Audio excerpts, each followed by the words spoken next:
अस्सलाम वालेकुम दोस्तों, मैं हूं इरफान और आप देख रहे हैं ब्रेन फैक्ट। दोस्तों, सबसे पहले आपको बता दूं कि अपार्ट फ्रॉम कि इसराइल जो कुछ कर रहा है, इसराइल जितने मजालिम ढा रहा है, इस वक्त खान यूनिस में जो इस वक्त मार पड़ी है इसराइल को, वो आपके साथ शेयर करना चाहता हूं। इसके अलावा हिजबुल्लाह ने एक ऐसा हथियार सामने लेकर आया है जिसने इसराइल की नींदें उड़ा कर रख दी हैं। याद रहे कि हर आए रोज़, हर हफ्ते में, हर हफ्ते 10 दिन के बाद हिजबुल्लाह कोई ना कोई ऐसा हथियार जो है वो सामने लेकर आता है जो कि इसराइल को परेशान करता है। प्रीवियसली मैंने आपको इस हिजबुल्लाह के पास जो हथियार हैं, जो मिसाइल्स हैं, उनके बारे में बताया था।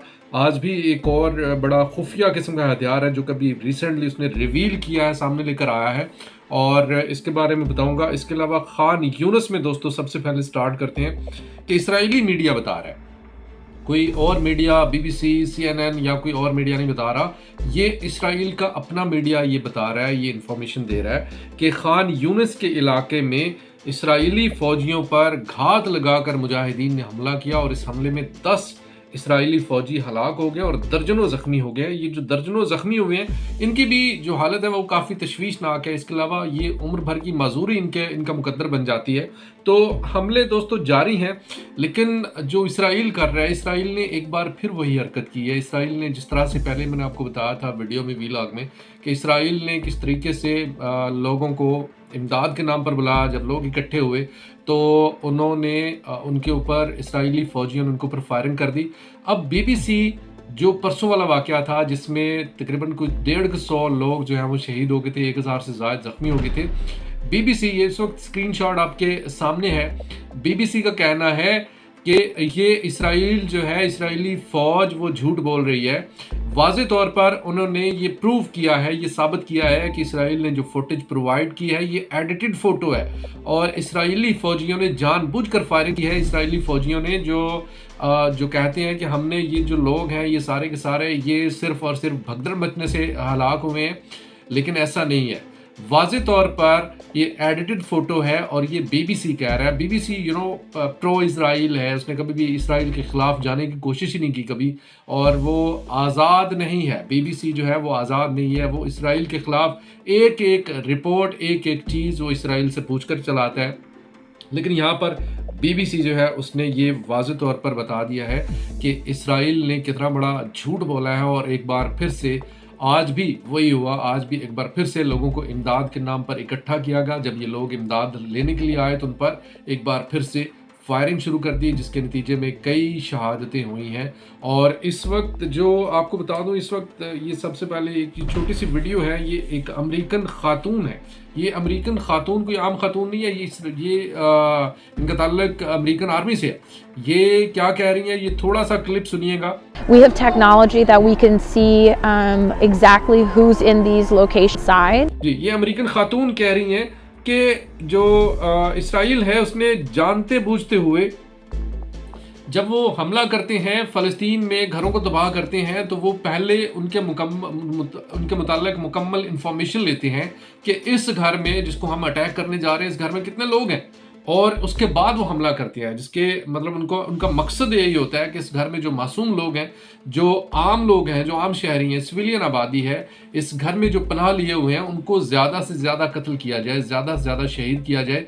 और ये मतलब अब अमेरिका के अंदर से इस तरह की चीज़ें जो हैं वो सामने आना शुरू हो गई हैं। और ये जो लोग सामने आ रहे हैं, ख़ासकर अमेरिका से जो लोग सामने आ रहे हैं, इसमें अब मैं एक और जो आपको बता दूं, आरून बुशनल जो है वो इस वक्त भी ख़बरों में है और बड़े पैमाने पर ख़बरों में है। ये चाइनीज़ आर्टिस्ट हैं, इस वक्त आपके सामने नज़र आ रहे हैं। चाइनीज़ आर्टिस्ट ने उनको खिराज तहसीन पेश करते हुए उनकी तस्वीर बनाई, बाद में उस तस्वीर को उसी तरह से नजर आतिश कर दिया और अलामती तौर पर यह बताया कि आरून बुशनल किस तरह से उन्होंने अपनी ज़िंदगी कुर्बान कर दी गज़ा के लोगों के लिए। और उनकी आखिरी वसीयत के मुताबिक उनका कहना था कि मेरी ख्वाहिश है कि मुझे आज़ाद फ़लस्तीन के अंदर मेरी राख, मेरे जले हुए जिस्म की राख आज़ाद फ़लस्तीन के अंदर बखेरी जाए।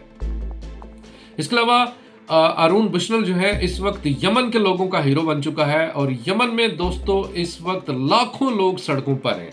लाखों लोग दर हकीकत सड़कों पर हैं और गजा के लोगों के साथ इज़हार यकजहती कर रहे हैं, और उन्होंने आरून बुशनल की तस्वीरें उठाई हुई हैं। वो अमेरिकन जो पायलट है जिसने अपनी ज़िंदगी गजा के लोगों के लिए कुर्बान कर दी, अपनी ज़िंदगी को कुर्बान कर दिया, अपने हाथों से कुर्बान कर दिया, सिर्फ ये बताने के लिए कि गज़ा के अंदर कितना जुल्म हो रहा है। तो ये इस वक्त यमन के जो मनाज़र हैं ये आपके सामने, और ये वाज़े तौर पर ये एक तस्वीर यमन के अंदर लोग जो हैं इस वक्त तस्वीरें लेकर आरून बुशनल की सड़कों के ऊपर मौजूद हैं। और इसके अलावा दोस्तों दुनिया भर में जो मुल्क हैं वो ज़्यादा से ज़्यादा इस वक्त इसराइल के ख़िलाफ़ होते जा रहे हैं। इसराइल एक वक्त आएगा कि आइसोलेशन का शिकार हो जाएगा। इस वक्त निकारागुआ, जिसने पहले इंटरनेशनल कोर्ट ऑफ जस्टिस में इसराइल के ख़िलाफ़ एक मुकदमा दायर किया, अब उसी निकारागुआ ने, जो कि एक बेसिकली अमेरिका का ही, बरआज़म अमेरिका का ही एक मुल्क है निकारागुआ, जिसने जर्मनी के खिलाफ एक मुकदमा दर्ज कर दिया है इंटरनेशनल कोर्ट ऑफ जस्टिस में, ये बताते हुए कि जर्मनी इसराइल की मदद कर रहा है नस्लकुशी में, और वाज़े तौर पर प्रूफ सबूत मुहैया किए हैं कि जर्मनी जो है वो इसराइल की मदद कर रहे हैं, और इसराइल जो है वो नस्लकुशी कर रहे हैं, जो गज़ा के लोग हैं उनकी नस्लकुशी कर रहे हैं। तो इस तरह से लोग जो हैं, इस तरह से पूरी दुनिया के लोग, पूरी दुनिया के ममालिक जो हैं इस वक्त गज़ा के लोगों का साथ देते हुए इसराइल के खिलाफ होते जा रहे हैं। जॉर्ज गैलवे, जिसका कल मैंने जिक्र किया था, उसके मुताल्लिक ऋषि सुनक को एक बड़ी घबराहट का शिकार है, क्योंकि ऋषि सुनक जो है वो कोई अवाम का मैंडेट हासिल करके वजीर आज़म नहीं बना, उनको इलेक्ट करके, मतलब उस तरह से लेकर उनको सिलेक्ट करके सामने लेकर आया गया और उनको वजीर आज़म की कुर्सी उनको थमा दी गई। वो इस वक्त जॉर्ज गैलवे के खिलाफ हैं और वाज़े तौर पर कह रहे हैं कि जॉर्ज गैलवे जो हैं ये दर हकीकत इंतहा पसंदी का शिकार है, इंतहा पसंदाना लोगों का साथ दे रहे हैं, और इस तरह से उनका मतलब सारा कुछ जो कुछ वो कर सकते हैं, क्योंकि ऋषि सुनक जो है इस वक्त सिर्फ और सिर्फ इसराइल की आशीर्वाद से वजीर आज़म बने हुए हैं बरतानिया के। और जो जॉर्ज गैलवे हैं उन्होंने वाज़े तौर पर ऐलान किया था कि वो गज़ा के लोगों के साथ हैं।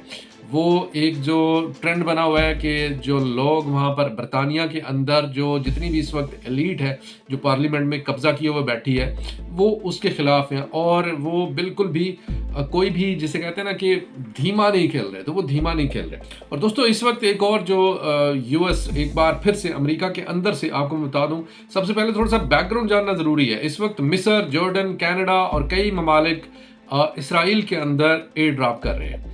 मिस्र और जॉर्डन की तो समझ आती है कि एयर ड्रॉप कर रहे हैं, लेकिन क्योंकि इसराइल ने उनको अलाउ नहीं किया कि वो ज़मीनी रास्ते से आएँ और इमदाद लेकर आएँ, तो उन्होंने कहा कि आप एयर ड्रॉप कर सकते हैं। और एयर ड्रॉप हासिल करने के लिए जब फ़लस्तीनी जाते हैं तो उनके ऊपर भी फायरिंग की जाती है, ये एक अलग चैप्टर है। लेकिन इस वक्त जो आपको बताना चाहता हूँ, ये बात बड़ी इंपॉर्टेंट है। अमेरिका इसराइल का बड़ा अहम इत्तेहादी है। अमेरिका की मदद के बगैर इसराइल एक कदम भी नहीं चल सकता, लेकिन इस अमेरिका की इसराइल कितने बुरे तरीके से इंसल्ट कर रहा है कि उसने यानी अमेरिका को इन तमाम ममालिक की सफ में खड़ा कर दिया है जो कि एयर ड्रॉप कर रहे हैं। यानी मिस्र भी एयर ड्रॉप कर रहा है, जॉर्डन एयर ड्रॉप कर रहा है, तो उन्होंने अमेरिका को भी अलाउ नहीं किया कि वो ज़मीनी रास्ते से आकर वो सामान, मतलब इमदाद के नाम पर जो सामान वो देना चाह रहे हैं वो दे। उन्होंने अमेरिका को भी कहा है कि जिस तरह हमने मिस्र को अलाउ नहीं किया, हम आपको भी अलाउ नहीं कर रहे। थोड़ा सा आपको बैकग्राउंड में लेकर जाना चाहूँगा, थोड़ा सा आपको माजी में लेकर जाना चाहूँगा। उससे पहले एक यूएस एम्बेसडर हैं, उनकी एक ट्वीट शामिल करता हूँ। इनका नाम है रॉबर्ट फोर्ड। ये अपनी ट्वीट में लिखते हैं, ट्वीट इस वक्त आपके सामने है। इसमें लिखते हैं कि 1967 में भी इसराइल ने एक एयर स्ट्राइक की थी, और 1967 में आपको बताया कि मतलब जंग हुई थी, अरब इसराइल जंग, जो बड़ी मशहूर जंग है। उसके नतीजे में जब अमेरिका का एक जहाज़, यूएस नेवी का जो एक शिप है जिसका नाम लिबर्टी था, वो जब इमदाद लेकर जा रहा था गज़ा में, तो उसके ऊपर इसराइल ने एयर स्ट्राइक कर दी थी और उसको तबाह कर दिया था। तो अब ये जो एम्बेसडर हैं रॉबर्ट फोर्ड, ये कहते हैं कि मैंने इससे पहले भी मैंने मतलब एक दफ़ा 1967 में ये सारी स्टोरी मैंने सुनी थी, और उस वक्त भी इसराइल ने इसी तरह से अमेरिका की एक बहुत बड़े पैमाने पर उनकी इंसल्ट की थी। और अब भी एक बार फिर से उन्होंने इस वाज़े तौर पर इस एयर ड्रॉप का बताया कि इस एयर ड्रॉप का मतलब यही है कि हम अमेरिका की भी इंसल्ट कर रहे हैं, यानी इसराइल अमेरिका की इंसल्ट कर रहे हैं। यानी उस वक्त जिस तरह से इंसल्ट की थी, अब एक बार फिर से इसराइल अमेरिका को उसकी औकात दिखा रहा है कि मतलब देखने में अब लग रहा है कि इसराइल छोटा सा मुल्क है, अमेरिका बहुत बड़ा मुल्क है, लेकिन दर हकीकत इसराइल अमेरिका को कंट्रोल कर रहा है। इसराइल की जड़ें अमेरिका के अंदर इतनी गहरी हैं कि वहाँ पे तमाम के तमाम इलेक्शंस इसराइल सपोर्टेड होते हैं। जब इसराइली सपोर्टेड हैं तो वो तमाम के तमाम लोग जो कि सेनेट में आते हैं वो कोई भी ऐसा बिल, कोई भी ऐसी चीज़ वो पास ही नहीं करते जो कि इसराइल के ख़िलाफ़ हो, और कोई ऐसी चीज़ नहीं रोकते पास होने से जो कि इसराइल के हक़ में हो। तो ये इस वक्त अमेरिका और ये सारा एक गठजोड़ बना हुआ है। लेकिन अमेरिका इस वक्त तनकीद की जद में है, नज़रों में है। और इसके अलावा दोस्तों आपको बता दें एक बड़ी अहम डेवलपमेंट है। इस डेवलपमेंट का जो बैकग्राउंड है वो जानना बड़ा ज़रूरी है। इस डेवलपमेंट का बैकग्राउंड ये है कि पहले खबर सुन लें। सऊदी अरब ने अमेरिका को वाज़े तौर पर ये कहा है कि हम अपनी एयर स्पेस आपको इस्तेमाल करने की इजाज़त नहीं देंगे यमन पर हमला करने के लिए, क्योंकि इस वक्त यमन बेकाबू है। यमन के ऊपर हमला करने का इनको कोई वो नज़र नहीं आ रहा, हमला करके भी इनको कोई वो फ़ायदा नहीं हो रहा। लेकिन वाज़े तौर पर सऊदी अरब ने मना कर दिया है और कहा है, ये पहली दफ़ा हुआ है कि अमेरिका जो कि सऊदी अरब की मुकम्मल सिक्योरिटी का जिम्मेदार है, जो सऊदी अरब को एक एक चीज़ प्रोवाइड कर रहा है, तो सऊदी अरब अब अमेरिका को वाज़े तौर पर उसने इनकार कर दिया है और उसने कहा है कि हम अपनी एयर स्पेस यमन के ऊपर हमला करने के लिए इस्तेमाल नहीं होने देंगे। अब इस खबर का थोड़ा सा बैकग्राउंड आपको बताना चाहता हूँ। आपको पता है कि पिछले दिनों में कुछ बड़ी अहम मीटिंग्स हुई हैं रूसी सदर व्लादिमीर पुतिन और जो सऊदी अरब के जो फरमारवा है मोहम्मद बिन सुलेमान उनके बीच में। और इसके अलावा एक और बड़ी अहम मुलाकात हुई है मोहम्मद बिन सुलेमान और इस जो ईरान के जो वज़ीर आज़म हैं उनके बीच में एक बड़ी अहम मुलाकात हुई है। अब ये मुलाकातें रंग ला रही हैं। ईरान और सऊदी अरब की सुलह करवाई है चीन ने। अब सऊदी अरब और ईरान इकट्ठे होने जा रहे हैं, उसके साथ साथ रूस उनकी हिमायत कर रहा है।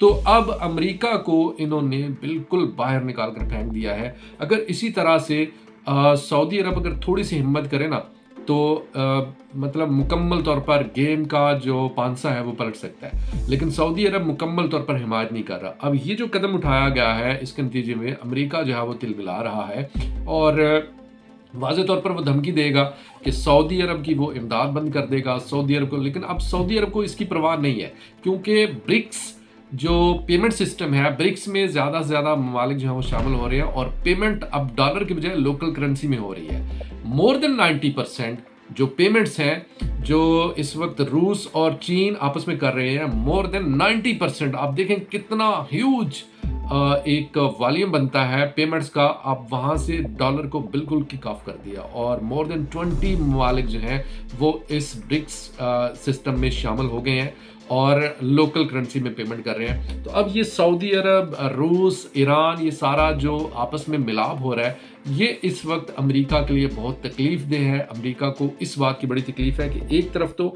उसे इसराइल की हिमायत करके सिवाय इंसर्ट के कुछ हाथ नहीं आया और दूसरी तरफ ये जो ममालिक हैं ये आपस में मिल गए हैं और अमेरिका को उन्होंने वाज़े तौर पर मना कर दिया है। लेकिन दूसरे साइड पर अगर देखा जाए तो यमन के हौसी उनके ऊपर एयर स्ट्राइक करके भी अमेरिका को कोई कामयाबी नहीं मिली, क्योंकि वो अमेरिकन जहाज़ जो हैं वो वहाँ पर जाते हैं, यमन के अंदर जाते हैं और वहाँ पर खाली जो प्लाट्स हैं, खाली जो पहाड़ हैं वहाँ पर बमबारी करके वापस आ जाते हैं, क्योंकि वहाँ पर पहाड़ों के ऊपर तो उन्होंने कुछ रखा ही नहीं हुआ। उन्होंने अपने जितना भी असलहा है, जितना भी गोला बारूद है वो पहाड़ों के अंदर बंकर्स में छुपा कर रखा हुआ है।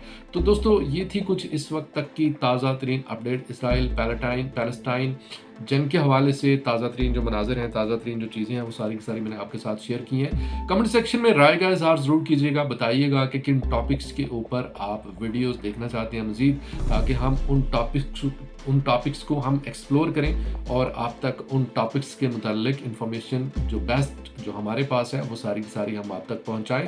वीडियो अच्छी लगे तो हमारे फेसबुक पेज को लाइक कीजिए, हमारे यूट्यूब चैनल को सब्सक्राइब कीजिए और वीडियो को ज़्यादा से ज़्यादा शेयर कीजिए। खुदा हाफ़िज़।